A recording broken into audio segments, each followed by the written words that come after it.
Townsend has recently finished his third summer in the non-proliferation group for Idaho National Lab. His primary focus is in detector characterization, including the coupling of experimental measurements with modeling and simulation. His work at INL has explored the use of time-of-flight measurement methods, as well as security, safeguards, and safety integration. Work done during the summer of 2014 supports the development and use of a 1D gamma-ray scanning system to characterize down-blended HEU storage containers for material accountancy, criticality safety, and process optimization. He's pursuing an MS in nuclear engineering and earned his BS in nuclear engineering and physics at Purdue University this past May. Outside of technical work, Clive spends time officiating basketball and football at the collegiate level, slightly some conflicts there, and he enjoys time on the golf course and on the ranch that he grew up in. And thank you for fixing the computer.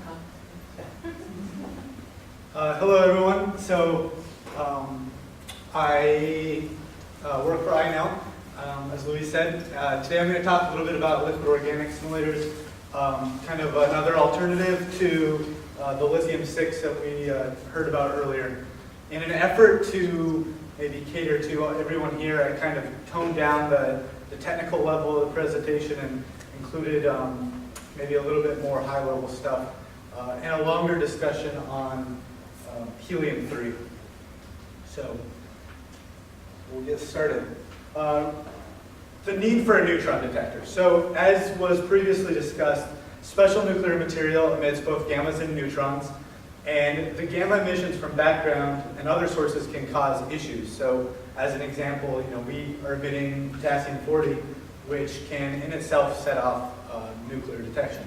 And we don't want those false positives to interfere with some of the other things that we're trying to accomplish. You can just think of like a banana shipment is a really good example of things coming in through our ports that we don't want to hold that up longer than necessary. Thank you. Neutrons from non-special nuclear material sources are very rare. And so by inducing fissions and other methods, we can make sure that we increase the number of positive results that we get.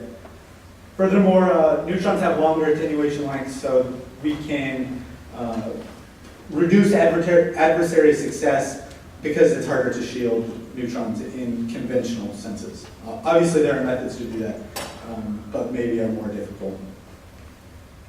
So helium-3 is a thermal neutron detector, very high efficiency, but one of the issues is that you have to downscatter the neutrons to be absorbed by the helium-3, as I will show on the next slide.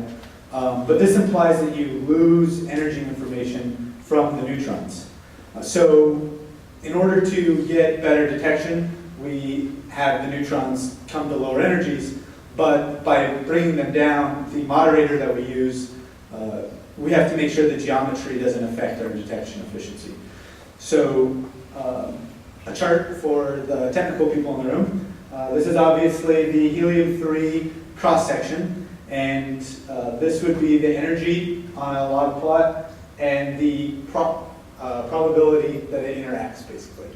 You can see that it's 1,000 times more likely to detect a neutron that is in the 10 MeV range compared to far, far lower energies.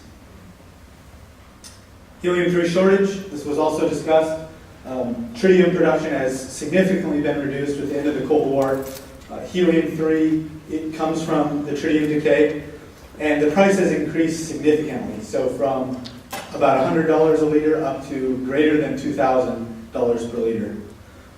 Demand is on the order of 50,000 liters per year. And as we continue to develop other technologies, other people want helium-3 too. So helium-3 as well. Fusion research, helium-3 will be kind of the next generation. And as ITER starts to heat up in France, and then everybody is seeing kind of the new fusion buzz that's come out in the last couple of weeks. So everybody will be after it, as well as cryogenics and lung imaging.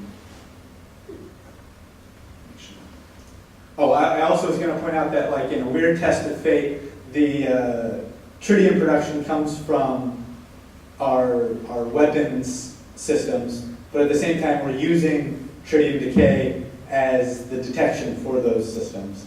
So I just thought that was kind of interesting. Alternatives to helium-3, boron works on a similar principle. And then there are various other scintillation designs. So this new CLYC scintillator has shown some recent promise. It does a very good job, better resolution than sodium iodide. And then of course, liquid organics. So that's kind of what I'll talk about today. So kind of some basics of scintillation. Neutrons come in, they interact with your liquid organic material, and as they collide, electrons move to higher energy levels. They of course come back down and emit light. The fluorescence decay time is very fast, and so that's useful. The liquid nature allows us to make very large detectors, and the larger the detector, the harder it is to get the light to the PMT, but we still can improve the overall solid angle very quickly. And then they're easy to implement because they can be coupled with current systems. So here I've put up a picture of the 17 by 17 detector that I was working with at INL. This is just a model picture, but for illustration purposes, I figured I would put my laser here and then show that neutrons come in and interact. We get scintillation, and then it's detected ultimately by the PMT. You can see by this box shape, though, that the efficiency is going to be very spatially dependent. And so if I have a neutron that interacts up here in the corners, or on each edge, it will be far less likely to be actually detected because there's a smaller angle that it can go through the detector. Light has to go farther distance. Lots of different issues. So neutron energy is something that we also want out of these scintillators. As I mentioned before, helium-3 does not tell us information about the neutrons other than the fact that they were thermal. So what we can do with a scintillator is that we know that the neutrons emitted from fission come out at a certain energy spectrum, Watt spectrum for the nuclear engineers. We can put another detector by the source, and that will detect the gammas. Because this is a scintillation detector, it's getting both gammas and neutrons. So we'll put that close, and then we will put a stop detector farther away that will get a second pulse. Now, we know that light travels at a special speed, known as the speed of light, and if things are coming in slower than that, then it must have been a neutron. And I will put up another plot kind of illustrating that fact. From the time it took the neutron to travel from the source to the final detection point, we can get its time of flight, and then time is velocity. Velocity can be converted then into energy. Additionally, we can do pulse shape discrimination. So this plot shows two different pulses that were present in the detector. The first plot, this upper one in purple, is the gamma pulse. And so you can see that an incident gamma ray comes in, creates a higher pulse with a faster decay, compared to the neutron, which has a lower pulse and a longer decay. And by looking at the difference between these two pulses, we can say that was probably a neutron, probably a gamma ray. Additionally, I mentioned the time of flight. So that is here. And you can see, so for this experiment, we had Californium-252 source that was in a fission chamber, the Californium-252 is plated on a metal plate, and then a detector right next to it to pick up every fission event. So that provided our start pulse. Or alternatively, you could just put another detector next to it.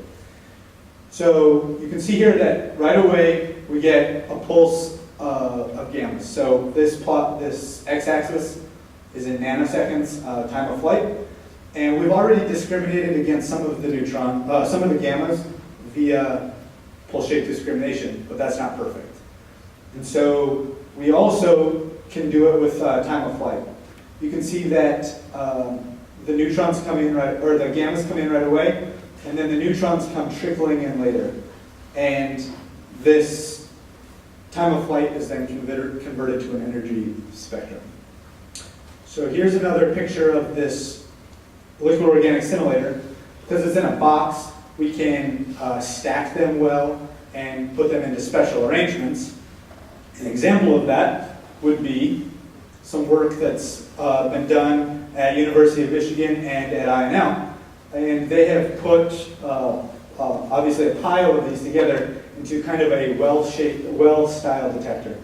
And by putting in basically any type of special nuclear material greater than 10 grams into this, you can do lots of different multiplicity measurements and things like that. While I wasn't directly involved with this work, it's an example of kind of where you can go with the liquid simulators. Notice that a large amount of the solid angle is taken up here, and so that way you can kind of improve what's going on. Obviously, nothing's perfect. Issues with liquid organics. The fluid used inside can be harmful, so we want to reduce immediate leakage, and then over time it can kind of diffuse through the seals that are placed on the detector, so that's an issue. Anytime oxygen gets introduced, it can reduce the simulation efficiency, and then the orientation of the detector is especially important, and it gets more important over time. As it leaks out, if I go back 2 slides here to the detector, so after it leaks out a little bit, we could have the fluid down here and then no fluid up here. And that would obviously reduce our efficiency because there's less solid angle. And if a neutron interacted where there's no simulating fluid, that would be an issue. Advantages, relatively cheap to make, so we can put it together without too much issues. We can take up a large part of the solid angle. It's not helium-3, so we've solved that problem. We get very fast pulses out of the simulator, and we can detect both thermal and fast neutrons with this, although we do much better with some than others. So in conclusion, shortages of helium-3 demand alternatives. Some of those are lithium-6 detectors. So that might be a liquid organic such as this. There's no single replacement solution. I mean, every application requires different types of detectors. They provide a large solid angle for detecting material. Liquid organics can compete with other scintillating alternatives, but we need to characterize each one. It's easy to imagine that if we fill the detector geometry with different setups, a box compared to a sphere compared to a paraboloid, that would have different detection efficiencies, all of which need to be benchmarked for modeling purposes. So that will be it. Any questions? Hi. You talked about some of the issues with this. Have you done any studies or actually done any testing environmentally or mechanically to see what the current parameters are and thought about where you can improve upon it?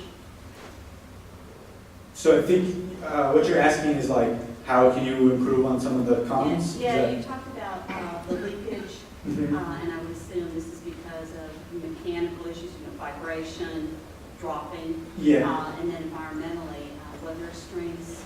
Have you done any studies to see if that actually controls? So when I was involved with the project, first of all, we kind of handle all of this stuff inside because if we're going to measure special nuclear material in the welded styled detector, it will be in a very controlled environment. As well as it was kind of an initial study of the parameters of the detector, and I kind of took out some of the results for time reasons, but I think that high temperatures would be high risk because it's liquid, right? So gasification would be an issue. Better seals, stuff like that, those are simple mechanical problems that we just attack. Now, at high temperatures, do you feel that it does better than HE3, or do you know? I would say no. Just that would be my initial impression based on you don't want it to ignite would be an issue. And then furthermore, the liquid to gas would increase the pressure and therefore increase leakage.